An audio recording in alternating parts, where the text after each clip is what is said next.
네, 누군가의 말을 통해 시장의 이슈를 알아보는 시간 말말말 시작합니다. 네, 오늘은 마크 에스퍼 미국 국방장관입니다. 코로나19가 확산되자 다음 달 초로 예정됐던 이 한미 연합훈련이 축소가 검토가 됐습니다. 에스퍼 장관은 미국을 방문 중인 정경두 국방장관과 회담을 마쳤는데요.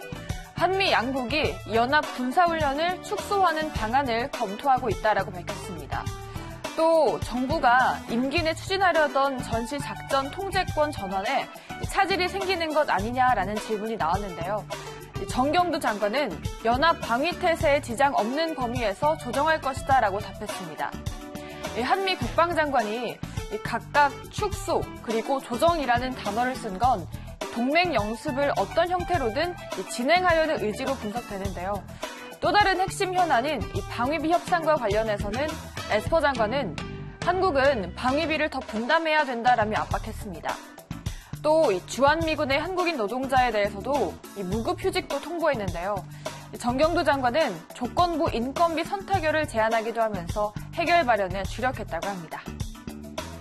네, 다음 말은 도널드 트럼프 미국 대통령입니다. 미국은 통제 잘 된다. 증시도 괜찮다. 코로나가 유행 조짐을 보이고 있죠. 미국에서도 코로나 확진자가 늘고 있습니다. 미국 증시도 3%가 넘게 폭락했습니다. 트럼프는 그동안 이 주가 지수에 예민하게 반응해 왔는데요.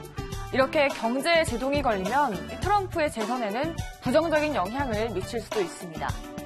인도를 방문 중인 트럼프는 이 트위터 글에서 코로나는 미국에서 잘 통제되고 있으며 증시도 좋아 보이기 시작했다라고 애써 낙관적으로 말했습니다. 하지만 백악관 내부에서는 코로나 확산에 대응하면서 분주하게 움직이고 있습니다. 공화당도 정치적으로 파장을 미칠지 예의주시하고 있죠. 백악관은 이날 코로나 대응을 위한 25억 달러 규모의 긴급 예산을 요청했습니다. 초반에 트럼프는 중국인 입국 금지 조치를 취했죠. 미국에서 코로나가 더 확산되면 아예 문을 걸어 잠글 가능성도 거론되고 있습니다. 물론 전면적인 봉쇄는 미국 경제에도 심각한 타격일 수가 있어서 쉽지 않은 선택지인데요. CNN 방송은 신종 코로나 확산으로 인해서 트럼프 대통령의 리더십이 시험대에 오를 수 있다라고 내다봤기도 합니다. 다음은 우리나라 이슈입니다. 우리나라의 경제 뇌관으로 꼽히는 이 가계 부채가 1,600조 원을 넘었습니다. 전년 말보다 4.1% 증가한 건데요. 다만 이 증가 규모는 꾸준히 줄어들면서 작년 16년 만에 최저를 기록했습니다. 송재창 팀장은 정부의 가계부채 안정화 정책 등으로 인해서 이 가계대출 증가세가 꾸준히 둔화하는 데 기인한다라고 말했습니다. 또 지난 20일 발표됐던 부동산 대책은 시차를 두고 가계부채에 영향을 미칠 것으로 보고 있다며 오는 2분기 정도에는 영향을 주지 않을까 한다라고 덧붙였습니다. 이처럼 가계비 증가폭은 안정되고 있지만 GDP 지표와 비교해보면 가계부채 수준은 여전히 높은 편이었습니다.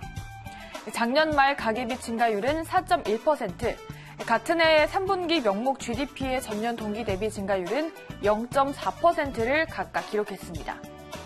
이 팀장은 국가별로 처한 상황이 다를 수 있어서 우리나라의 GDP 대비 가계부채 비중이 위험 수위인지에 대한 판단은 하지 않겠다라고 말했다고 합니다. 네, 이제 마지막 이슈입니다.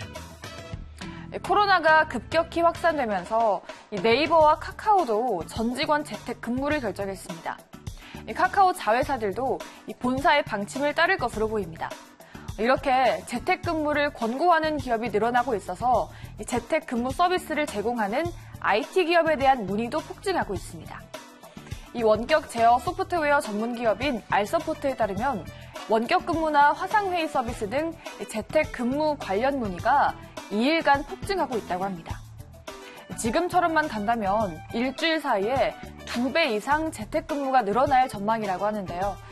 재택근무 서비스가 많이 사용되는 분야는 금융과 교육, 그리고 공공기관 등 사람과의 대면이 많은 곳이 다수입니다. 이 밖에도 제조나 의료, 그리고 서비스업 등 분야를 가리지 않고 문의가 늘고 있고요.